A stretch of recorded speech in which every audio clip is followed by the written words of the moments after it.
Votre Excellence, bienvenue à Sputnik Afrique et merci beaucoup d'avoir accepté notre invitation. C'est un grand honneur pour notre agence. Merci. Votre Excellence, donc votre déplacement se déroule dans le cadre des célébrations à l'occasion du 80e anniversaire de la victoire de Russie dans la Grande Guerre patriotique. Hier, vous avez donc assisté au défilé sur la place Rouge. Que retenez-vous de cette expérience? Quelle était l'ampleur des célébrations, à votre avis? Peut-être quels équipements vous ont le plus impressionné? D'accord, merci beaucoup. Comme vous l'avez situé, le contexte, c'est bien la célébration donc, de la victoire de la Russie dans la Grande Guerre patriotique, comme c'est dit. Nous avons été beaucoup impressionnés par le défilé, parce que comme le défilé a commencé sur toute la partie motorisée avec les engins, le mythique char T-34 qui a contribué à la victoire, et jusqu'à aujourd'hui aux engins récents, les T-90 et bien sûr d'autres types de missiles qui ont été développés. Ça nous a beaucoup impressionnés, ça nous a donné beaucoup de leçons et ça nous a permis de voir comment donc, la Russie a évolué technologiquement sur le plan militaire depuis cette grande guerre jusqu'au jour d'aujourd'hui. D'accord. Monsieur le Président, et pourquoi a-t-il été important pour vous de répondre à l'invitation du président Poutine et de rejoindre la Russie dans ces célébrations? C'est important pour moi à plusieurs titres parce que d'abord, c'est une invitation d'un pays ami. La Russie et le Burkina Faso aujourd'hui sont en étroite collaboration. Notre coopération est assez stratégique, donc ce qui fait que nous devons venir donc, participer aux côtés donc, du peuple russe. La deuxième chose, c'est que dans cette même guerre, nos ancêtres aussi ont contribué à la libération de l'Europe dans cette guerre, à lutter contre le nazisme, ce qui veut dire que nous avons donc une histoire commune dans la célébration donc, de cette victoire.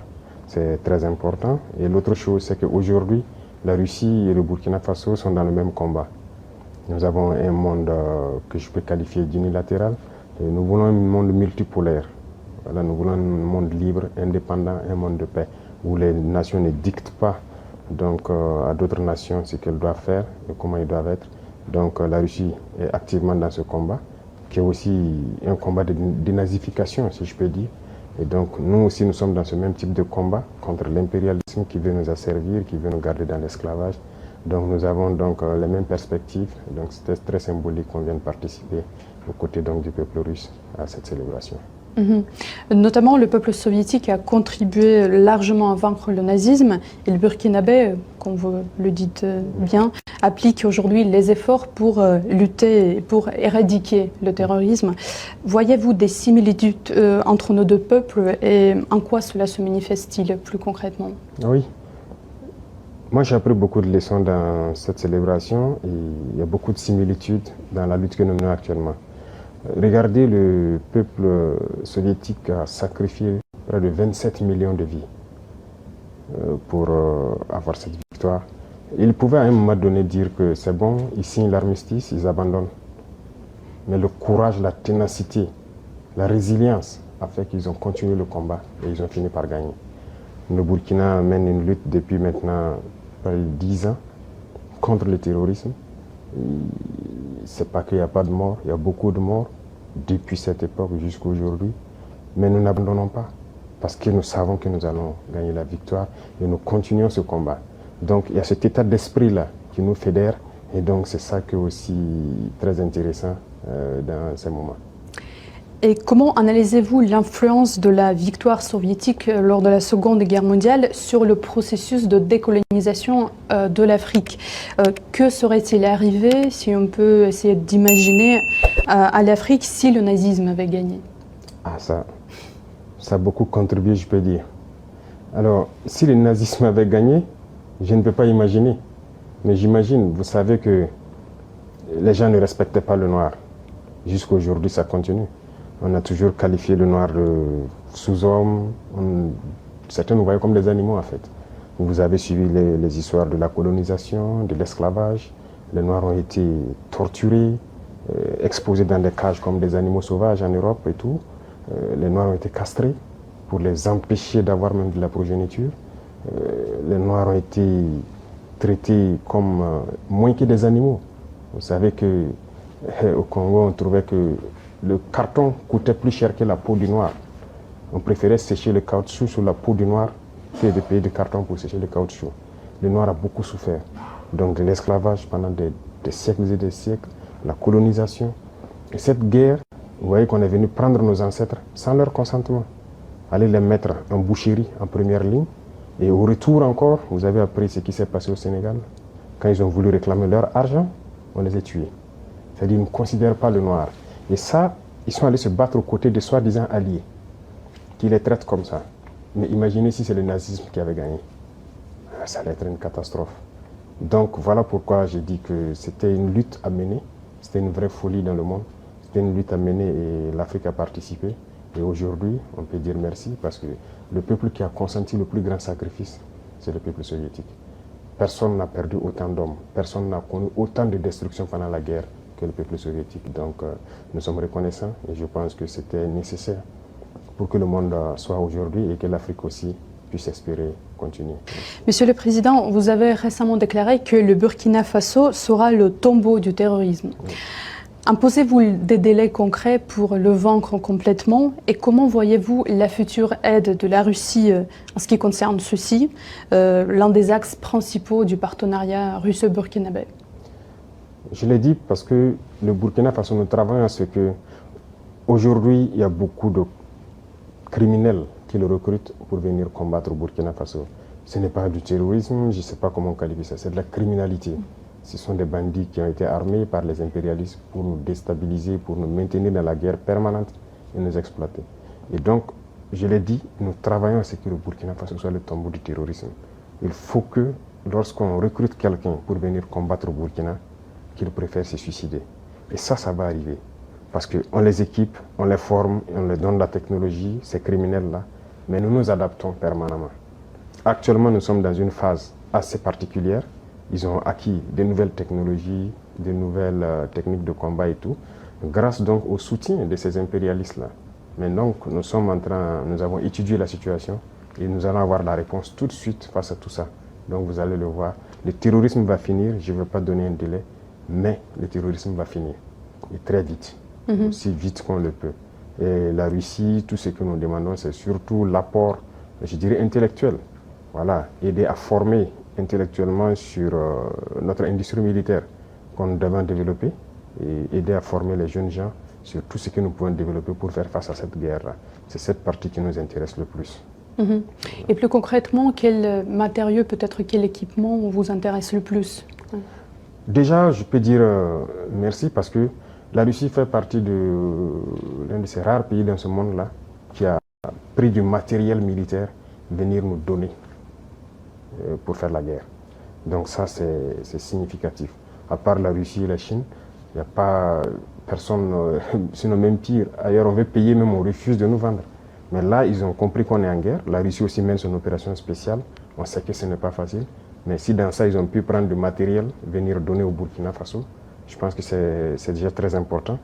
Mais c'est comme je l'ai dit, la Russie contribue à nous former. Tout ce qu'on paye, les militaires russes forment les militaires burkinabés sur l'emploi de cet équipement et tout ça. Mais nous voulons continuer à développer nous-mêmes l'industrie militaire avec l'accompagnement de la Russie qui a une très grande avance donc, sur le monde, je dirais, en matière d'armement. Donc nous devons faire cette collaboration étroite pour que nous puissions avancer dans notre guerre. Donc cette dernière année a été marquée par de grands changements pour le Sahel et pour chacun des pays de l'AES particulièrement, dont par exemple la rupture définitive avec la CEDEAO et l'adoption également de ses propres symboles, comme le drapeau commun. Dans ce contexte, comment décririez-vous le Burkina Faso d'avant et d'après, et comment évaluez-vous l'Alliance des États du Sahel comme un format de coopération régionale? Y a-t-il des projets d'élargissement, probablement? Oui. Pour comprendre l'AES aujourd'hui, il suffit de regarder la jeunesse africaine. Je pense que la jeunesse africaine a espoir que c'est un modèle d'union. Et nous, dirigeants de l'AES, ça nous donne une pression. Et nous devons réussir. Parce que l'Afrique a besoin maintenant de s'unir. On était dans une organisation qui était censée être une organisation où il y a la solidarité, la coopération, l'entraide et tout. Mais on ne peut pas être dans une organisation où vous dites frères et à un moment donné, on coupe l'électricité pour que les malades meurent à l'hôpital et que l'économie s'arrête. on ferme les banques pour que vous ne puissiez pas avoir accès à quoi que ce soit. Vos transferts pour acheter le minimum vital, les médicaments et tout, on a empêché ça à certains peuples sahéliens. On a même formé une armée pour venir combattre les peuples sahéliens. Pendant que le terrorisme sévit depuis des décennies, ils sont incapables de lever un seul soldat pour venir combattre. Ça, ce ne sont pas des frères, il ne faut pas se voiler la face. Et ça, ce ne sont pas les peuples, ce sont les dirigeants. Sinon, les peuples, quand vous regardez, même ces pays de la CEDEAO et tout, les peuples soutiennent et comprennent l'élan de l'AES. Donc ça nous réconforte à nous structurer, à être un modèle pour qu'à l'avenir, ça puisse s'étendre. Voilà. Mais pour s'étendre, nous avons besoin d'asseoir des bases fortes. Et c'est ce que nous sommes en train de faire actuellement. Donc voilà un peu ce qui a mené à se retirer et à se structurer pour se relancer. Monsieur le Président, pour beaucoup en Afrique, vous êtes plus qu'un président d'un pays, en fait, mais l'incarnation de renouveau panafricanisme.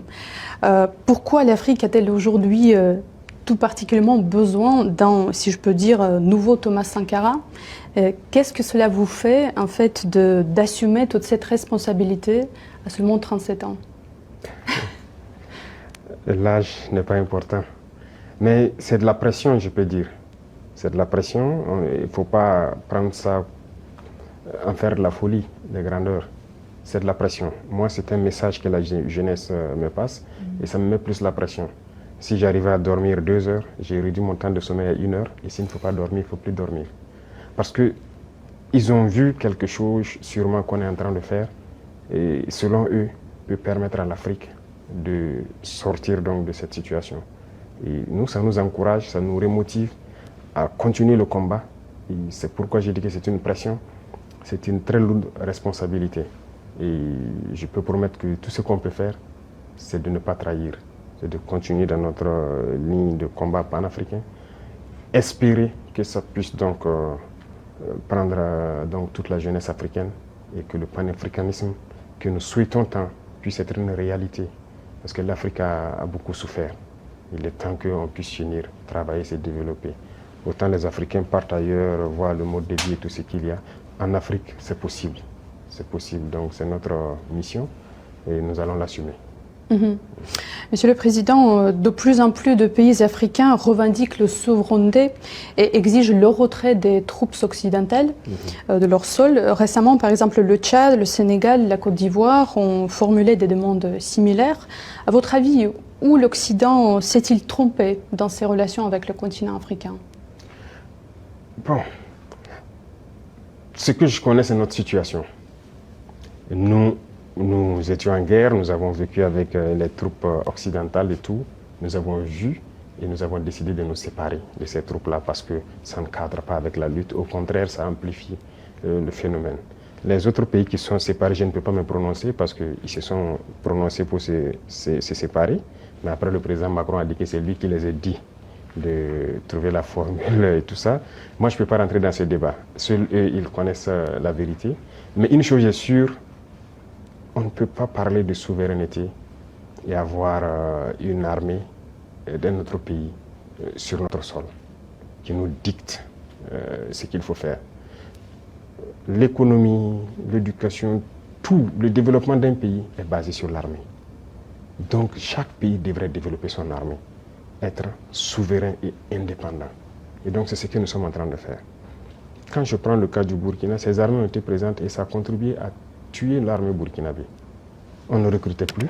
C'est eux qui disent quel volume il faut recruter.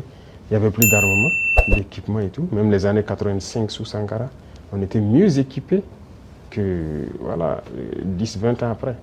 Et finalement, le terrorisme est rentré. Quand le terrorisme est arrivé, on n'avait pas d'armée. C'est dans la guerre que nous sommes en train de créer une armée. Donc c'est normal que ça prenne un peu de temps, on souffre, mais il faut créer une armée. Et sortir de cette guerre, on doit sortir grandi. C'est ce que je dis. Quand je regarde les statistiques de l'armée soviétique, le nombre d'hommes qu'ils ont perdus, mais au sortir de la guerre, ils sont sortis très grands. Et aujourd'hui, aucune armée n'a l'équipement que l'armée russe a. Donc nous aussi, nous devons apprendre de notre guerre. Au sortir de la guerre, on doit être très fort. La souveraineté commence par l'armée. Une fois que vous avez une armée forte, tous les autres volets peuvent facilement se développer. Voilà ce que je peux dire, ce qui a poussé le Burkina en tout cas à se séparer de ces armes-là. D'accord. Un autre sujet qui persiste en fait important, c'est le dossier ukrainien. La Russie se déclare prête à négocier sans conditions préalables, tandis que l'Ukraine pose constamment des contraintes. De plus, Kiev soutient les terroristes au Sahel. Qui ne veut pas la paix pour nos deux pays, à votre avis? Je pense que bien avant maintenant, il y a le président turc Erdogan qui avait réussi à créer un cadre de dialogue. Et je pense que les deux présidents se sont rencontrés en son temps. Ce n'était qu'au début de l'opération. Et nous tous, nous avons espéré que ça aboutisse et que voilà, les armes se taisent et que chacun revienne à de bons sentiments. Mais ce sont les Occidentaux qui sont venus dire au président ukrainien de ne pas accepter. On a suivi ça et finalement, ça donne quoi? Mais moi, je pense que tout ça rentre dans le cadre de la manipulation. Et je pense qu'ils se sont fait manipuler. Sinon, les peuples ukrainiens et russes, c'était l'Union soviétique. Ils sont des frères. Comment se fait-il qu'on a pu cultiver la haine, la russophobie au sein de cette population? La guerre n'a pas commencé en 2022. C'est en 2014 que ça a commencé. C'est cette réalité aussi que beaucoup de gens peut-être ne connaissent pas, ou bien qu'on refuse de dire. C'est en 2014 que la guerre a commencé. Et aujourd'hui, on est surpris de voir que les gens rejettent peut-être la balle sur la Russie et tout ça. Quand on bombardait les civils russophones en 2014, qui parlaient? Il y a des images qui sont toujours là. On a enfermé des gens dans des maisons, les brûler. Il y a des images qui sont là. Mais il fallait agir pendant tout ce temps. Ils ont été manipulés. Et aujourd'hui, la réalité est là. Vous voyez, toute l'aide qu'on donnait, ce n'est pas une aide. On a dit de donner les minéraux. En réalité, l'Ukraine n'appartient plus aux Ukrainiens. On les a manipulés et ils sortent perdants. Tous les secteurs seront gérés par ceux qui les ont conduits dans cette guerre. Et c'était espérer affaiblir la Russie, mais la Russie sort encore plus grande de cette guerre. Donc moi je pense qu'ils doivent comprendre cela et revenir à la raison pour avoir des négociations et aboutir à la paix. Parce qu'ils ont déclaré qu'ils soutiennent les terroristes. Vous avez tous suivi ça. Et on le constate sur le terrain également, qu'ils soutiennent effectivement les terroristes. Ce n'est pas une bonne guerre. Je pense qu'ils se trompent éperdument. Ils doivent revenir à la raison. De toute façon, ils peuvent les soutenir, nous les combattrons et nous gagnerons. Donc, s'ils n'ont pas compris jusqu'aujourd'hui que toute cette manœuvre, c'était pour les effondrer et s'accaparer de leurs minéraux critiques, ils peuvent continuer la guerre. Donc voilà ce que moi je peux dire sur la situation. Chaque peuple doit comprendre qu'il faut éviter de se faire manipuler et rentrer dans une situation très compliquée. Voilà un peu ce que je peux dire. Ensuite, au propos du commandant de l'Africom devant le Sénat américain, votre gouvernement a donc réagi avec fermeté, dénonçant des accusations infondées sur les choix souverains du Burkina Faso. Que répondez-vous à ceux, notamment à Washington, qui continuent de remettre en cause la légitimité de vos partenariats actuels, notamment avec la Russie? Et comment entendez-vous défendre l'image du Burkina Faso sur la scène internationale face à ce type de discours? De toute façon, on est libre de lier les relations avec qui on veut. C'est ça l'indépendance. Donc sur ce volet, ils peuvent continuer à penser ce qu'ils veulent. Nous irons où nous voulons. Voilà, pour peu que ce partenariat puisse être en tout cas mutuellement bénéfique pour chacune des parties. Quant à ces propos, vous l'avez dit, on a protesté à travers le ministère des Affaires étrangères, c'est une chose. Mais je ne sais pas ce qui s'est passé avec ce général. Il y a un souci quand même. Et je souhaite peut-être qu'il fasse son mea culpa. Si on l'a envoyé, qu'il comprenne que ce n'est pas la bonne mission. Si on l'a trompé, qu'il le dise publiquement, ou sinon devant le Sénat qu'il s'est trompé. Ou aussi si c'est une mauvaise intention, eh bien, nous allons l'affronter comme il le faut. Parce que tout ce qu'il a dit, c'est du mensonge. Et c'est très vilain de voir un adulte mentir, de voir un adulte officier général d'une grande armée mentir. C'est très grave. D'abord, il a parlé de l'or du Burkina qui sert à ce que nous on utilise pour se protéger et tout. D'abord, c'est l'or du Burkina, ce n'est pas son or. Ça, c'est la première des choses. En quoi ça le regarde? Ça ne le regarde en rien. C'est le Burkina, c'est l'or du Burkina, ça ne le regarde pas. Deuxième chose, il ment. Parce que le Burkina n'a jamais eu de réserve d'or jusqu'à ce que nous on arrive. C'est nous qui avons commencé à réserver l'or au trésor du Burkina Faso. Sinon, il n'y avait pas un seul gramme de réserve d'or au Burkina. Ça veut dire que c'est un menteur encore. Et l'autre chose, quand il dit qu'on utilise pour se protéger et tout, on est libre. Si le peuple a décidé qu'on le gouverne, nous avons le devoir de nous protéger. Donc on est libre. En quoi ça le regarde? Et le volet qui m'a le plus fait mal, pas parce qu'il est général ou parce que c'est un Américain ou quoi, c'est parce que c'est un noir. Et ça fait très mal de voir qu'on utilise un noir pour combattre un noir. Et ça n'a pas commencé maintenant. Il faut que ça s'arrête. Voilà, c'est très dangereux. Même la Libye, qui a détruit la Libye, on a encore utilisé un noir. Dans les films, dans le temps, chez les Américains, les Noirs jouaient toujours le mauvais rôle. Mais on s'est dit c'est dans le film. Mais pourquoi les Noirs doivent continuer à jouer le mauvais rôle? Et je pense que s'il a entendu cette interview, il doit se regarder dans un miroir, avoir honte, sortir, dire que bon, on m'a fait un faux rapport, je regrette. Il doit le dire publiquement. Si c'est un faux rapport, on l'a fait. Parce que c'est possible. C'est possible qu'on l'ait fait un faux rapport et qu'il sorte dire, parce que vous avez suivi, quand je prends notre voisin, encore comme je dis entre nous noirs, le ministre de la Défense ivoirien, qui se promène, aller en Turquie, voir le ministre de la Défense turc et lui dit qu'il ne va nous vendre des armes. Vous voyez comment ça fait mal. Quand c'est un noir qui se comporte comme ça fait très mal. Est-ce qu'on l'a fait un faux rapport? Qu'il sorte de démentir. Si on l'a envoyé pour créer un problème au Burkina, comme ils ont l'habitude de le faire, eh bien, on va s'apprêter, on va les attendre. Parce qu'il faut que ça s'arrête maintenant. La race noire ne doit pas être utilisée pour combattre les noirs. Et chaque fois, c'est la même chose, c'est la même chose. Et c'est ce que nous déplorons. Et ça nous a fait beaucoup mal de voir que c'est un noir qui tient ces propos.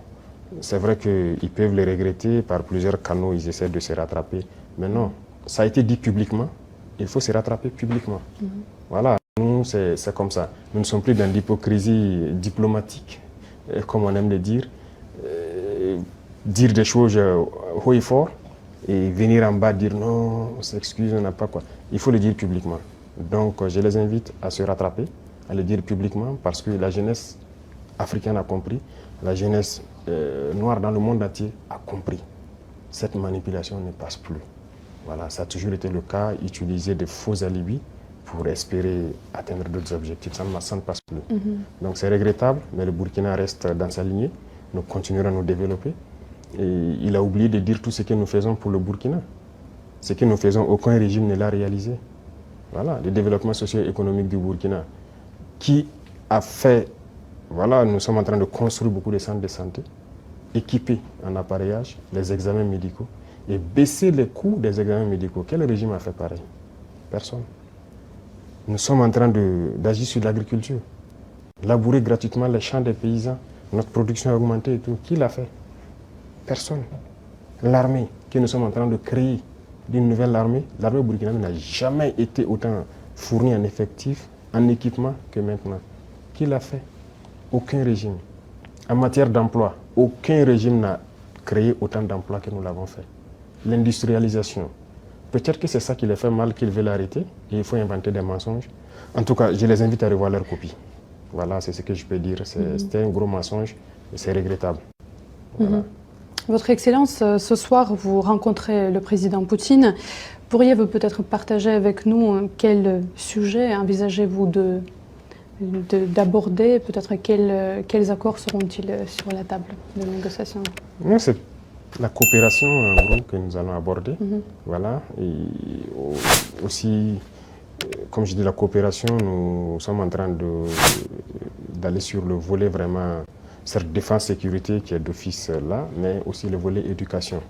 Voilà, pour former beaucoup de jeunes burkinabés, déjà des gens qui ont du talent, qui ont des génies, mais aussi former d'autres qui sont très bien sur le volet académique, aux sciences. Et ce sont les sciences qui permettent de développer un pays. Voilà, donc il y a tous ces volets, toutes ces questions qui seront sur la table.